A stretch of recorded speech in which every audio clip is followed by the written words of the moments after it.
Hello, everyone, and welcome back to I guess it's not our final exit interview, but it's certainly our final exit interview before the finale tonight. Obviously, if you're watching and paying attention today, we just had the jury roundtable, and now I'm excited to connect a little bit further with our fourth placed icon of the season. What an incredible game played by this person. What an incredible journey. What an incredible second chance story. And I'm so excited to get into it all. Let's bring in, it's Ika Wong, I think. Yes. No, it's Trey. Ika Wong, BBH20 contestant. Hello, Canada. Trey, how are you? I'm doing great. I literally woke up, did the jury roundtable, and now I'm here. So I'm ready for this press release. Yes. I'm ready for the guest appearance fees. Yeah, you got to collect the check. The check.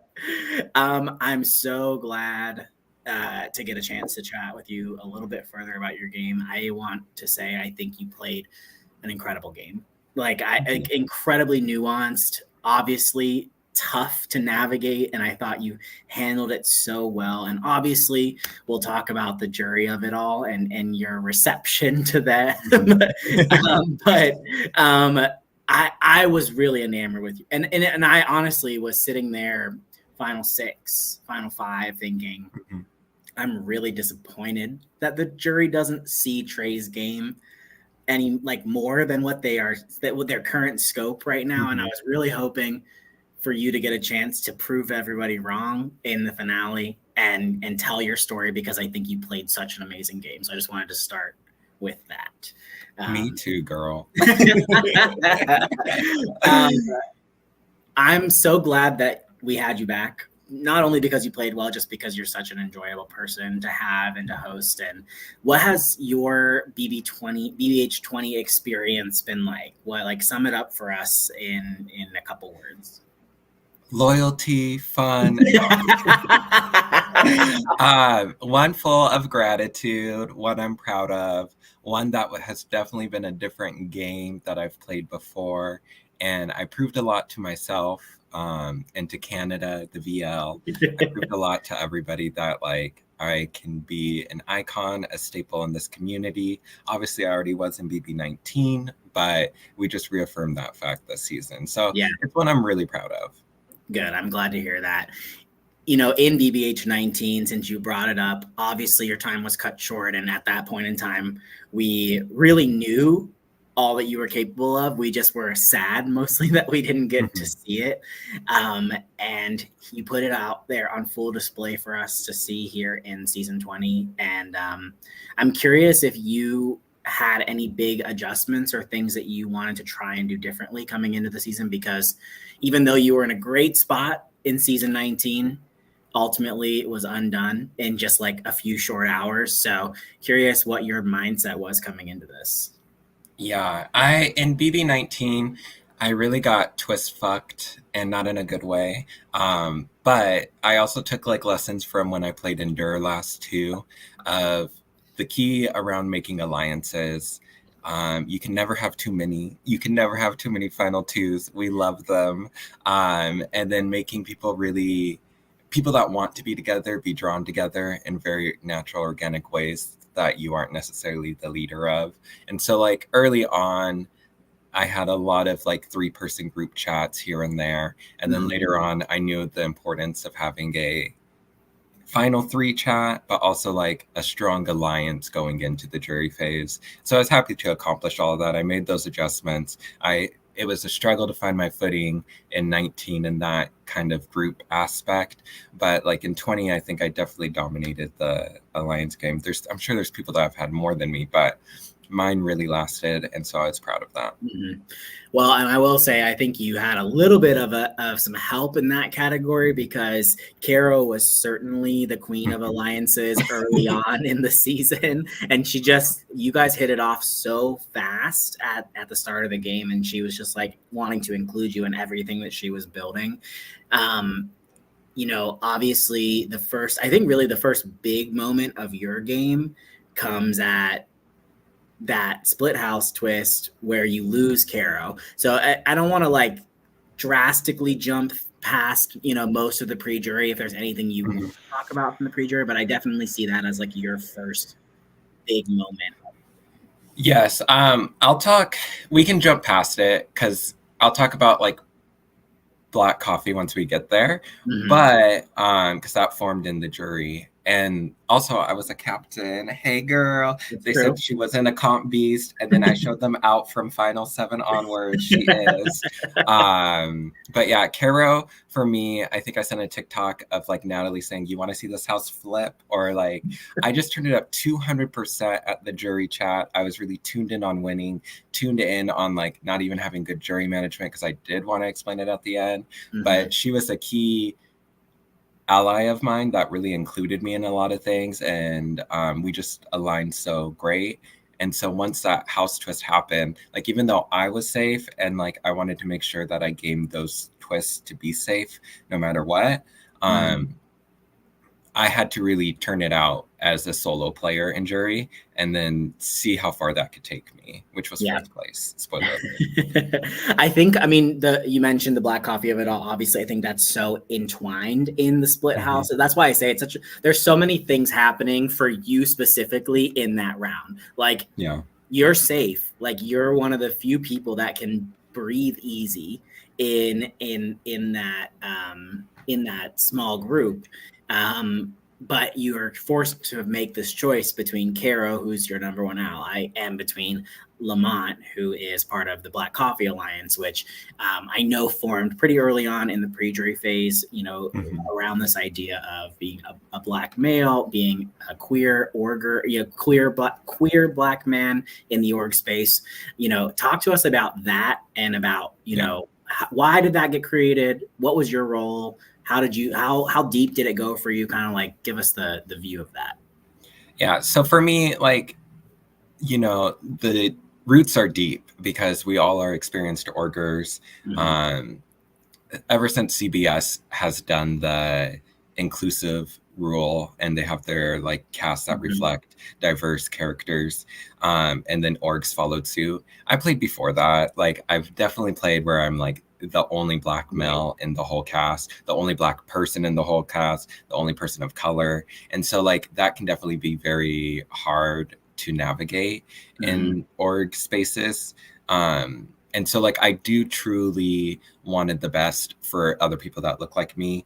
And I was all in on it up until I was on the block because I knew in my gut that it was Luis and Lamont that were my 2 votes. Like I just I get called Mirror Man in other org communities because I just know I have great reads. Okay. So I knew it was those 2. And I was like, girl, don't be playing with my life in this game. And so like that sowed the seed of distrust there for me that I was like, I can't continue so much further with this, but I'm going to continue as far as I can. And then it all came to a head in that little small group of 6 where I had to be like, Caro's really hasn't done anything wrong to me versus somebody that like, yes, I agree with like the social message behind it. I agree with the experience. And honestly, I was happy that Lamont was able to pull off that move and stay. Like that's credit to him as a game player. And like, it's like, a bittersweet moment where it's like, I'm happy that somebody like him is able to continue in this game that wants it so bad and is so passionate about it. But I'm also sad that I'm losing out on my like number one ally here. So it was very hard for me to navigate. Luckily, like before it happened, the twist, I was talking to Nikki about a few people that I felt good with. I didn't want to give her everybody, but I told her a few people, and I think she did look out for me in a little bit to ensure that I made it to jury. But like, honestly, that really flipped the script for me too, not just the house. Like I was like, okay, I got to think about this game totally different. It's just a game of Monopoly. I want to be the winner at the end. I love you as a fellow black gay orger, but honey, I'm taking home this $200 to glitter money. Hello. So I had to make the game decision there. Yeah. And it's not personal at all. Yeah, from a production perspective, obviously, like obviously we can't identify with the experience that you guys had, but we were excited to see that group come together just because we loved all of you as players in the game. And we thought it was such an interesting, 3 different people who share identity qualities, but they play all different ways. And I thought we really were like, wow, this could really be like a strong group. And then as we noticed throughout as the game progressed, and we noticed that all three of you were sowing seeds elsewhere, and we were like, wow, this could really work if they're always going to protect each other and they all have their hands in other pockets. But we saw that that unfortunately that came at the crossroads, right? And and what I appreciated about you in that moment was, even though it was an incredibly tough decision, you played the game and you made the decision that you felt was best for you. And I respected that a lot, because you could have just gone the easy route and said, I'm going to keep Lamont here, Carol, I'm so sorry.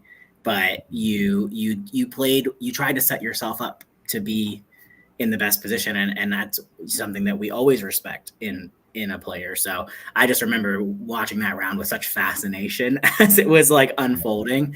And I think what's super interesting to me is that the way that your game changed after that, because the first things out of your mouth after that after that vote reveal, when you get on call with Megan, we're like, girl, I'm in danger. I am so in trouble. And you then helped forge a path forward in the game for yourself. So I'm curious, talk us about through the after effects of all that, and how you were able to get re-insulated almost immediately within this group of 5. See, and in 19, I kicked myself in the butt because I voted with the House and did the easy thing. And I was like, well, I never really, and you don't even have to fight for somebody, but you never really stick to your gut. And I was like, if I'm going to get taken out at any moment, Kara was playing a fantastic game. She got taken out, and you don't know how long you have in this game. So I said, in 20, I'm going to play it and vote how I want to vote. And I don't care. My allies are going to have to accept that. Mm-hmm. And so that was my whole thing. I was like, if I'm going to be genuine and honest in the House perception, people aren't going to question that. And I knew that I needed to use that to my advantage at some point in this game. And it just happened to be as soon as jury happened. I think it was really helpful for me to have that perception as a hero-esque person, even though I always am kind of a little more villainous in nature, a very Ika Wong.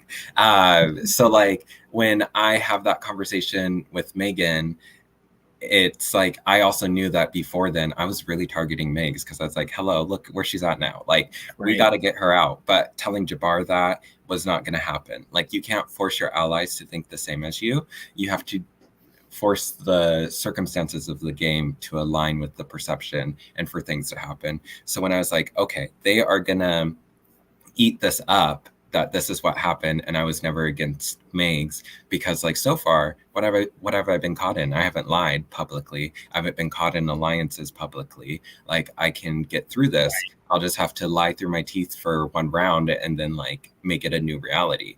So when I talked to Megan and she's like, actually, I don't think you're in the worst position here. Let's figure out who we can get together, and we're talking about names, and I'm like, okay, I really have to talk to Megs, you really have to talk to Liv and Michael.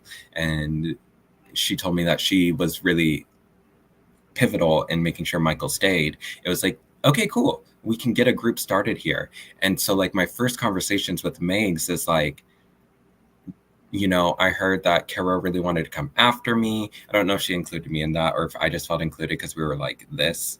But I was deny. And I even told Liv, I was just deny it. We were never coming after Megs. It was never happening. And so we were able to place a lot of blame on Jabbar and Lamont in that moment and really instill so much trust. I was Caro loved you, girl. She would never have done that to you. And I was they are just snakes in the grass. Watch out. And so it was very selfish, but very important for me to make it as where I did, to have that conversation with those people, those initial conversations.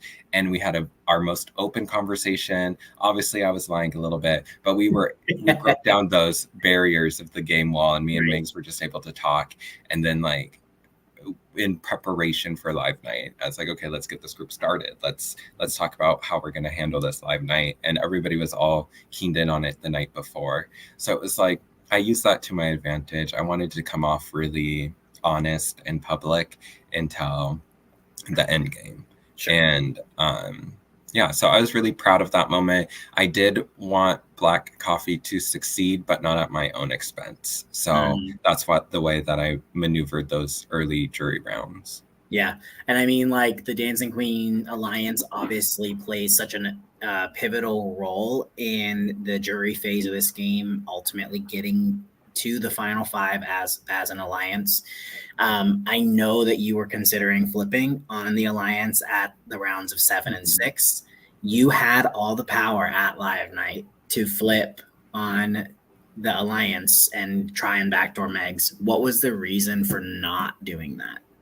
Michael volunteered. Do you know how shady that would have looked if I was like, Michael, I know you volunteered, but I'm nominating Megs. And then also, I knew Liv was spooked about getting rid of Megs because I called her during that Live Night too.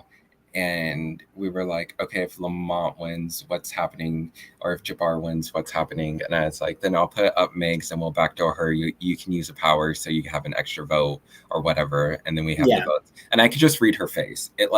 She frowned.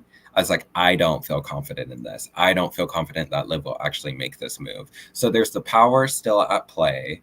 And then there's Michael publicly volunteering in Dancing Queens. And I'm like, I will look like the shadiest boots if I do this right now. Right. So I have to just continue onwards with this whole loyalty shtick and make it a little bit further. And because I don't want, like, obviously, I read Michael as a very loyal player, which we've discovered he may have been a little bit more like me. But I didn't want to turn him off of me, and I didn't want Liv to feel some type of way negatively towards me because I forced her hand there. Mm-hmm. So, like, I was trying to massage social situations. I wasn't trying to force them. Yeah. So I just continued onward. Yeah. Excuse me. And then again, at Final Six, you and Megan push really hard for Megs to be an initial nominee or even just renom in the situation. And ultimately, it's Michael that goes up. If Megs had been on the block, do you think you guys would have taken the shot at her? Yes, 100%. 100%. Because it's like, at that point, there are 5 people left and there's only one person outside of it. Like, you got to believe in yourself at some point. And so, like, that's basically Final 5 for me in my mind of, like, Dancing Queens making it to the end. I 100% would have made that shot because me and Megan were going back and forth of keeping Jabbar or Michael. And we were like, what's statistically going to be best for our game here? And it's like, if it was Megs, it was a no question. Mm-hmm. And what was the reason that you ultimately decided to keep Michael in the game and evict Jabbar? I had a final 3 with it. And also when Liv nominated him, he was like, yeah, let's go to the end. Like, that pushed me over. And I was like, yeah, man. Like, I was like a little confused because I was like, we definitely talked about going to the end, like, round 2, but whatever, I'll continue these conversations. I mean, that was, to be fair, that was 30 days prior. So that man's forgetful. We saw he did not study well. So yeah, but it's just like, I felt like if I keep Jabbar here, Liv may feel more disinclined to continue with our final 2. I would have to rely on Megan winning competitions or myself winning competitions. And then also in that situation, I'm like, it just becomes, I wanted to have as many open paths to the end as possible. Sure. And it just felt like it closed off more than it would have opened up. Makes sense. So to call back what we were talking about earlier, if Kara was the queen of alliances, you were certainly the king of final 2s this season. At the final 5, when you ultimately get down to Dancing Queen, I think you had a perceived final 2, at least in your opinion, with almost everyone except for Megs, I believe. Yeah. So what, like, my question is kind of like, what was your intent in trying to set up? Obviously, you're trying to set up different paths for yourself to get to the end. What was your goal in doing that? And, like, yeah, I don't know. I'm just curious. Like, Did it just No. happen naturally? I don't know. What was happening? Megan is probably like the only Megan and Jabbar Baby are the only two people that like I initiated the conversation of final Okay, two. The rest, like, you can't really reject that if somebody offers sure. it to you. But my thought process was to get to the end with people that really trust me and will choose me in a vote situation and not throw everything, but in the event that I don't win it, Right. I would be Because safe at the that vote. was your game. I mean, you threw even at the final five Five. HOH, you were like, I'm throwing this, like, Mm-hmm. because you asked to be put on the block that Yeah. round because you felt like you had enough social capital, and who knows what had happened had you been, I mean, obviously things got changed because Megan and you were Yeah. ultimately, but like, I don't know. It was just, I felt like it was really ballsy of you to offer to go on the block, to throw the final five HOH, to offer to go on the block at final five. I was like, damn. That was my, because like if you're in these final twos and then they're all making it to the end, it's Right. like they're gonna feel some type of way like how they feel about Michael when you vote them out. So I'm Yeah. like, let me create situations where I'm not voting them out and I at least have a little bit more, or I have less to work on once I Yeah. get to the final two and Some tell them that. plausible And I would have took that to my grave. Like Yeah. I would have waited till after the game and been like, yeah, I threw Very that because some I love that plausible game. deniability for Yeah. sure. Like, and I get that. I totally get that. Obviously, Meg's kind of, I guess, saw through what you were trying to do. At least in your Yeah. words, you think she saw through what you were trying to do, and Told everybody I nominated myself. So rude. so obviously you get to four, and you're in a three-person chat with not Carol, God, Carol's Revenge, Yeah. Liv and Michael, and Liv decides to keep the nominations the same, which would give Michael the sole vote to evict. You guys jump on a call, and the first thing he says to you is, I think I have to evict you here. And you looked genuinely shocked. Like, I Yeah. think all you said was like, oh. And I was Yeah. like, what was going through what was going through your mind when that happened? We have been talking like after every single competition, the whole Mhm. finale week. Like we'd hop on call for an hour or two. And I guess he's done that with like a lot of people. But like at a game level, like who did not see Megs winning this game? And so like even if you're guaranteeing yourself to get to final two, it's just like, bro, like Megs is the GOAT of this season. Are you really letting her get to the finale? Like, even if you have reservations of me and Liv taking each other, your chances at third place and losing are better than your chances going against jury questions with Megs Sure. sitting next to you. So I was like, I don't understand it on a game level, but also like for our relationship in this game so much, like I don't understand that either, because like I wouldn't have gotten rid of him there. Right. And like I didn't want to get rid of him or Megan, that's why I wanted to be on the block. um but like when it came to Megs, that should be a no-brainer to anybody. If she's a final nominee, get Right. rid of her, she's winning this game.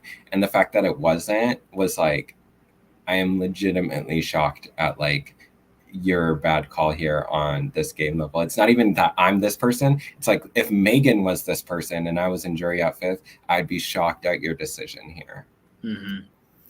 Um, Ultimately, he decides to evict you. You end in 4th Mm-hmm. place. A incredibly strong game played that you said you're proud of, and I hope you mean that, because like it was really really such a strong game. Um, I'm curious to like put it to rest. Like, who was your actual number one Stop! After Carol left? Who was your actual like final? Who was your ideal final two person to sit with? You gotta ask me on the day of the week. It fluctuated. I played a fluid game. I wanted to always be seen as an open option. So like it really did depend on the game of the week. And Mm-hmm. um I wanted to have options. Sure. Um And I think that's I smart. I don't have an issue with the answer. I know other people might want a more formal or more solid answer, but I don't I have thought an I could beat them all, okay? Honestly, I knew I could outtalk Liv. I knew I could outtalk Michael. Megan would have been the hardest one, but I felt stronger about my game than her. Megs was the only one that I didn't want to sit at the final 2/5. Fair enough. Obviously, we just had the roundtable, so you kind of have a really good idea of what the jury is, the pulse of the jury is going into finale.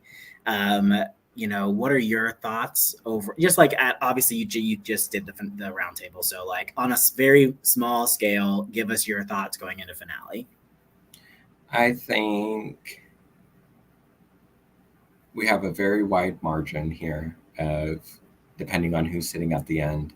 And it's going to have to be a big fight for some people to win, one person in particular. But, I think last season I thought Drew was a shoo-in to win, and Gavin is the next president. He's a public speaker. So you can never count anybody out in orgs. You don't know what they're going to say. And I've learned so much about Michael's game just by being here in jury that I'm not sure a lot of people respect it, but like I didn't know that and I respected it. So it's kudos to him. I think he still has a very uphill battle, but the other two women, if they're sitting in the seat, not next to each other, I think they have a good shot of winning right now. Yeah. Okay. There you have it. Well, Trey, thank you so much for coming back to play in season 20 of Big Brother Hometowns. Is there anything else that you would like to say before we end things? And I'll just speak for production and say, like I said at the front, we are so glad that you came back. We have a lot of love for you, and you played so well this season. So thank you for sharing that story with us. Of course, there's not really anything left to say or to be said. I think for at least the people that were viewing, I hope that they saw my game for what it was. I understand the people that I did not play with did not, but it is what it is. And I'm hoping that Michael has a little bit of that same success in being able to explain his story if he's sitting at the end. But either way, I'm not bitter about my experience. I'm very happy about all of it, for the ups, the downs, the hard votes. I didn't cry once, and I had a lot of fun. So it was cool. I'm glad to hear that, and certainly a game well played. Thank you for your time today. Thank you, everyone, for watching. If you are watching this pre-finale, join us tonight at 9 Eastern for the finale of Big Brother Hometowns Season 20, where we will crown either Megs, Michael, or Liv the next winner of this series, the 20th winner of this series. We'll see you there. Bye, everyone.